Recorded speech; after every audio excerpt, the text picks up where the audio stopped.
Bonjour, bienvenue sur les numériques. Aujourd'hui, on va vous parler du téléviseur OLED 65 C2. C2 pour 2022. La gamme C, c'est la gamme emblématique des téléviseurs OLED de chez LG. Et on va voir si cette nouvelle gamme C2 tranche vraiment avec la gamme C1 de l'an dernier, s'il y a vraiment des nouveautés qui justifient l'achat du nouveau téléviseur. Allez, c'est parti! Le téléviseur OLED LG 65 C2, c'est le modèle le plus emblématique de la gamme LG OLED, c'est la gamme C. C'est celui qui propose le plus de fonctionnalités au meilleur prix. Il se place entre la série B qui va être un peu en dessous en termes de caractéristiques, notamment en termes de dalle, et la série G qui est au-dessus, qui aura une dalle encore plus performante et lumineuse et surtout un design galerie pour venir se coller au mur. Donc la gamme C, c'est la gamme on va dire standard, téléviseur tout à fait standard avec un pied qui va venir se mettre sur un meuble télé et qui va offrir une qualité d'image parfaite. Sur ce téléviseur, on ne va pas tourner autour du pot. C'est ce qui se fait de mieux en termes de télévision aujourd'hui, en termes de qualité d'affichage, que ce soit en SDR, c'est-à-dire la qualité standard pour la TNT, tous les contenus standards, ou en HDR, donc High Dynamic Range pour tout ce qui est contenu 4K, sur Netflix, sur les Blu-ray Ultra HD, sur toutes les plateformes de streaming, on va avoir besoin du HDR, qui va demander une dynamique d'image très importante entre les blancs très lumineux et les zones sombres qui descendent très bas dans les noirs. Et exceptionnellement, l'OLED, c'est une technologie sur ce point qui est inégalable, puisqu'elle peut éteindre tous ces pixels indépendamment les uns des autres. Et donc on va pouvoir avoir des zones lumineuses très lumineuses à côté, de zones très sombres juste à côté, sans aucun effet de bord, de blooming, on va dire, dans le milieu. C'est un effet de halo autour des objets lumineux sur un fond noir. Donc ça, on n'en aura jamais sur l'OLED. Qualité d'image au top, et pour les jeux vidéo, c'est tout simplement exceptionnel aussi, puisqu'on a 4 ports HDMI 2.1, compatible avec tous les standards actuels, qui est le 4K 120 Hz.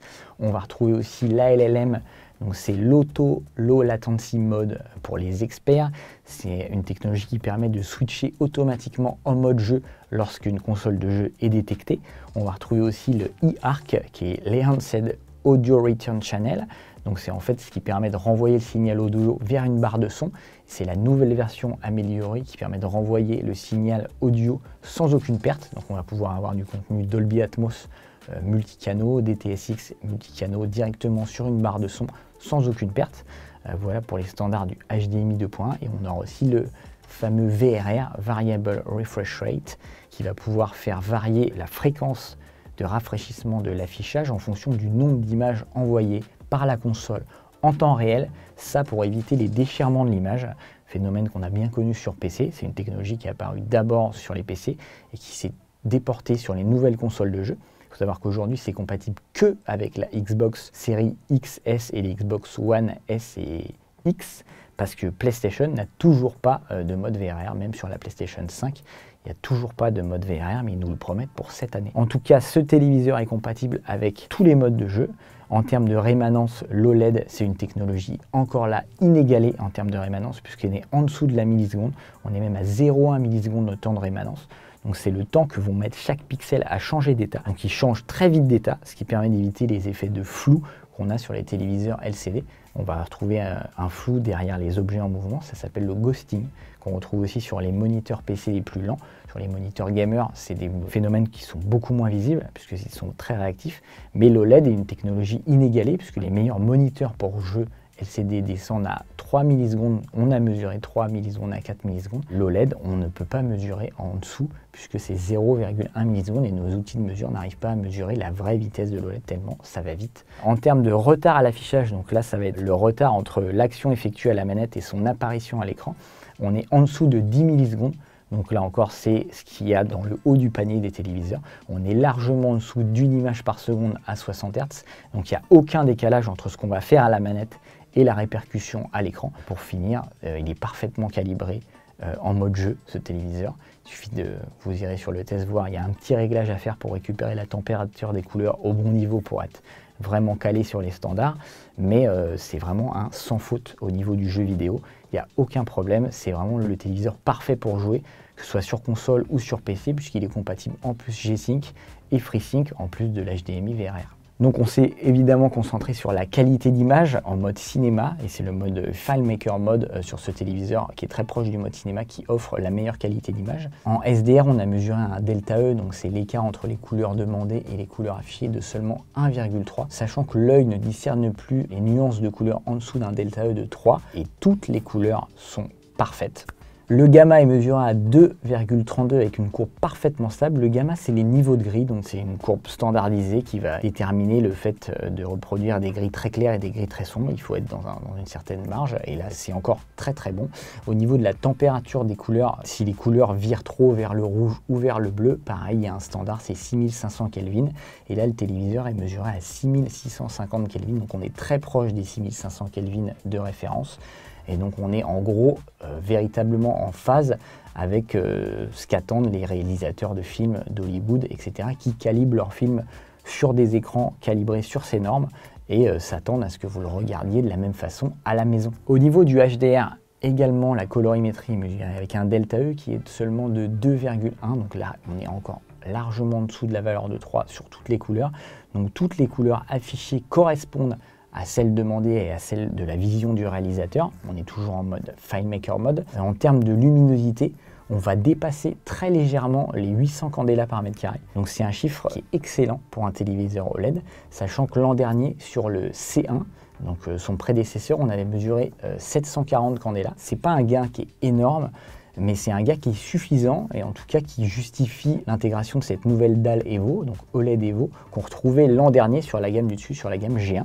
Aujourd'hui, on descend en gamme, elle se retrouve sur le C2. Ça permet d'avoir un pic de luminosité encore plus impressionnant et de produire une image encore plus impressionnante en HDR. C'est toujours pas le meilleur téléviseur OLED sur le marché, puisque Panasonic arrive à taquiner les 960 candela avec une dalle personnalisée OLED, avec un système de refroidissement maison, qu'on retrouvera peut-être cette année chez LG sur la gamme G, puisqu'elle sera équipée d'une nouvelle dalle produite par LG Display qui embarque un système de refroidissement qui devrait permettre de monter en luminosité. Sur la gamme C, on a un petit gain de luminosité.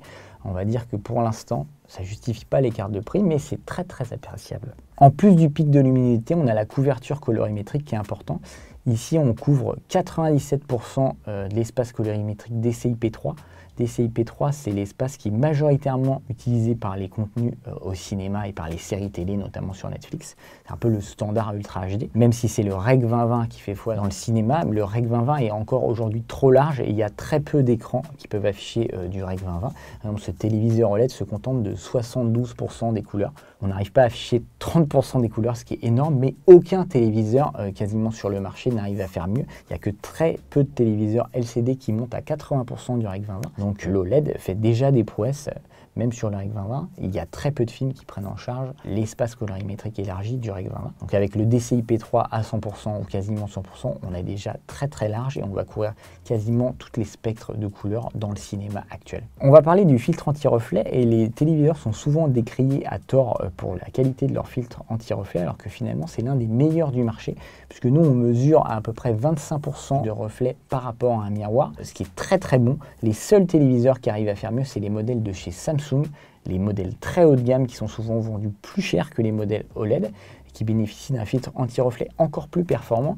qui permet de diluer encore plus les reflets. On est à 20%, voire 18% pour les meilleurs modèles de réflectance par rapport à un miroir, donc ça fait encore mieux, mais c'est pas non plus significatif. Les téléviseurs restent très bons, les téléviseurs OLED restent très bons, donc on a dit avec 25%. En comparaison, un téléviseur LCD classique, on va être autour de 45 à 50% de reflets par rapport à un miroir. Le filtre anti-reflet, évidemment, ce n'est pas un miroir vu qu'on va diluer la moitié des reflets, mais à 50%, les reflets sont très présents, alors que sur un téléviseur OLED, à 25%, c'est déjà extrêmement dilué, on est beaucoup moins gêné par les lumières parasites. En termes d'ergonomie, sur le téléviseur LG, on retrouve beaucoup de fonctionnalités. C'est normal, c'est quand même un téléviseur premium, c'est un téléviseur haut de gamme. On va retrouver beaucoup de choses, on va retrouver 4 ports HDMI 2.1, on va retrouver du Bluetooth, du Wi-Fi, un design vraiment léché, On va retrouver le système WebOS en version 22 pour l'année 2022, qui a totalement évolué avec une page d'accueil complète, qui est assez fluide. Il y a quelques nouveautés cette année appréciables. Ils ont intégré la gestion des profils, donc chaque utilisateur va pouvoir avoir son profil. C'est intéressant, oui et non, parce que ça reste un téléviseur, c'est familial, donc on n'a pas trop envie de jongler entre les profils.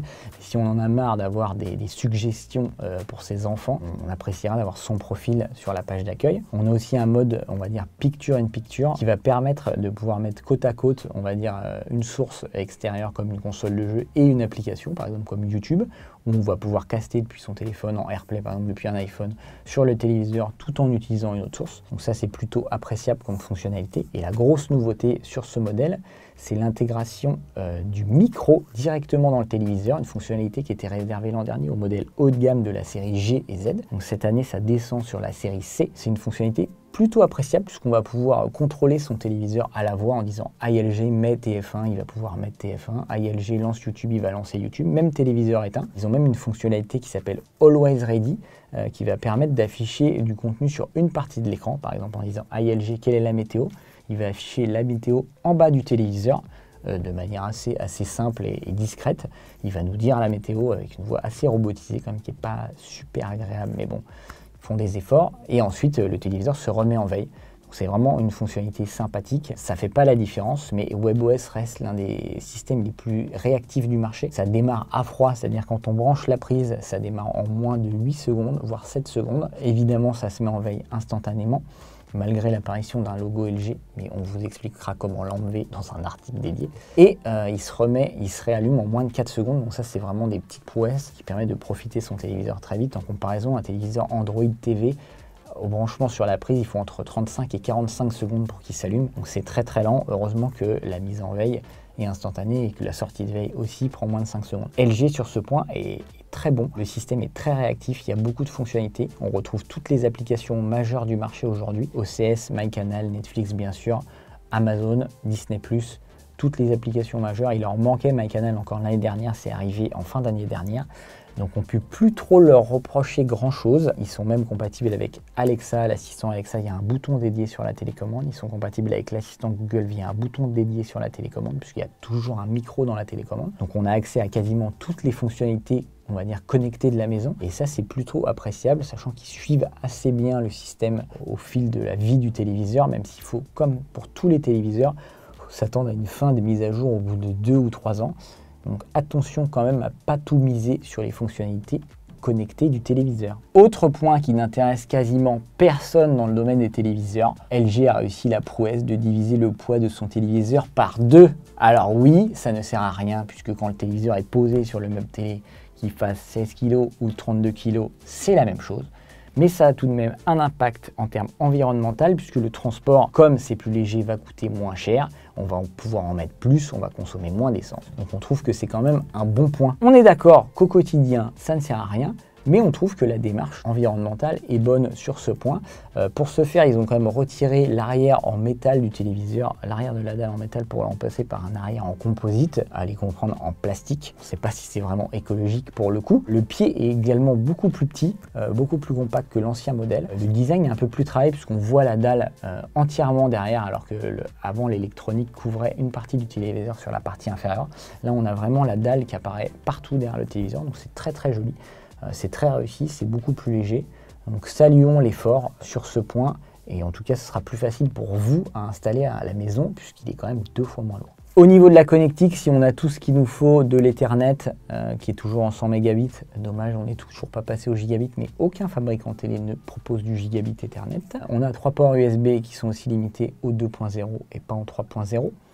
On a les ports HDMI 2.1 avec toutes les normes respectées et ça c'est très bien. En revanche, cette année, ils nous ont enlevé la sortie casque. Donc, est-ce un bien ou un mal?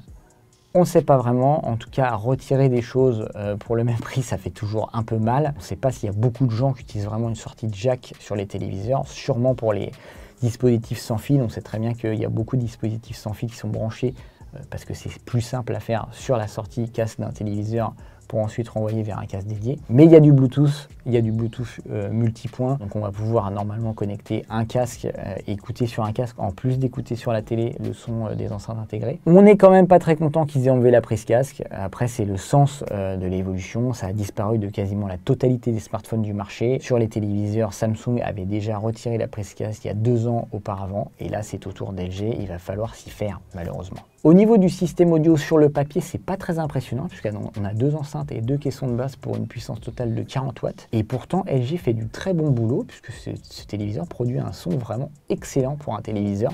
Alors sur le papier, c'est vraiment pas ambitieux, on va dire. Et dans les faits, ça produit vraiment un bon son. Donc on est agréablement surpris. Alors certes, on n'est pas au niveau d'un Panasonic JZ2000 qui a des enceintes sur le dessus pour du Dolby Atmos, etc. Mais honnêtement, pour un système intégré à un téléviseur, ça produit un son qui est très très bon, avec des voix très audibles. On a même des bas médiums, donc un petit peu de basse. Et franchement, c'est pas mal du tout. Et sur ce point, il s'en sort très très bien.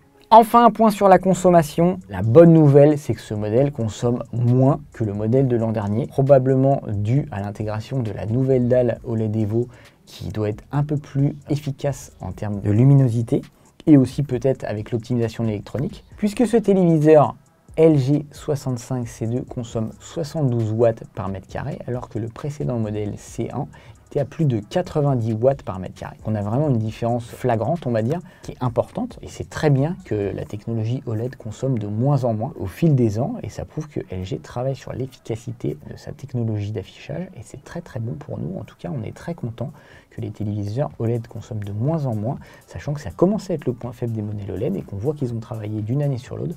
Et ça, c'est très bon. Et un petit point sur la télécommande, donc par rapport à l'an dernier, elle n'a pas changé, c'est tout simplement exactement la même.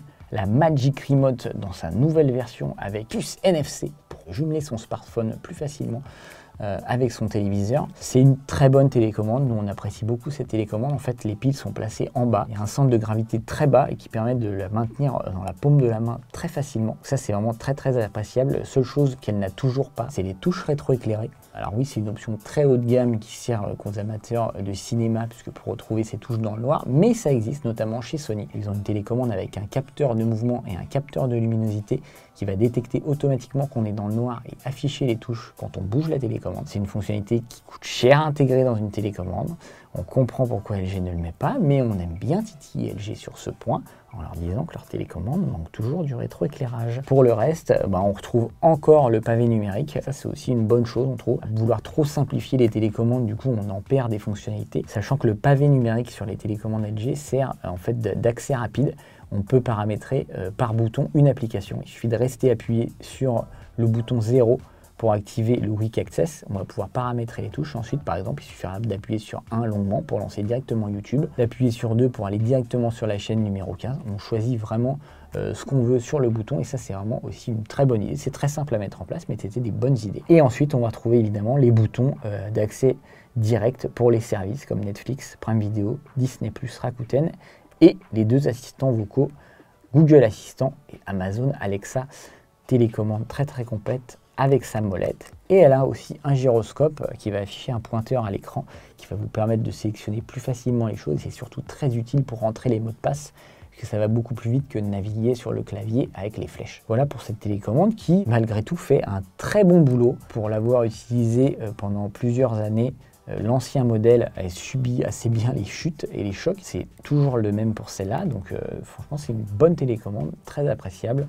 Il ne manque plus que le rétroéclairage. Et donc vous l'aurez compris, le LG 65C2, c'est un téléviseur parfait. Chez nous, il va prendre la note de 5 étoiles, la note maximale. C'est un téléviseur qu'on vous conseille les yeux fermés. Voilà, c'est tout pour le test de cette série LG C2. Attention tout de même, les téléviseurs sont déclinés en 42, 48, 55, 65, 77, 83 pouces. Mais les 42 et 48 pouces, les petites tailles, donc nouvelle taille, parce que les 42 OLED, c'est une nouvelle taille, dispose pas de la même dalle et donc devra disposer d'un pic de luminosité inférieur au modèle que nous avons testé. Mais on se fera un plaisir de les tester et on viendra vers vous avec un nouveau test pour ces modèles. En attendant, n'hésitez pas à aller lire le test complet sur le site, à nous laisser des commentaires, vos avis, un petit pouce bleu, vous abonner, ça fait toujours plaisir.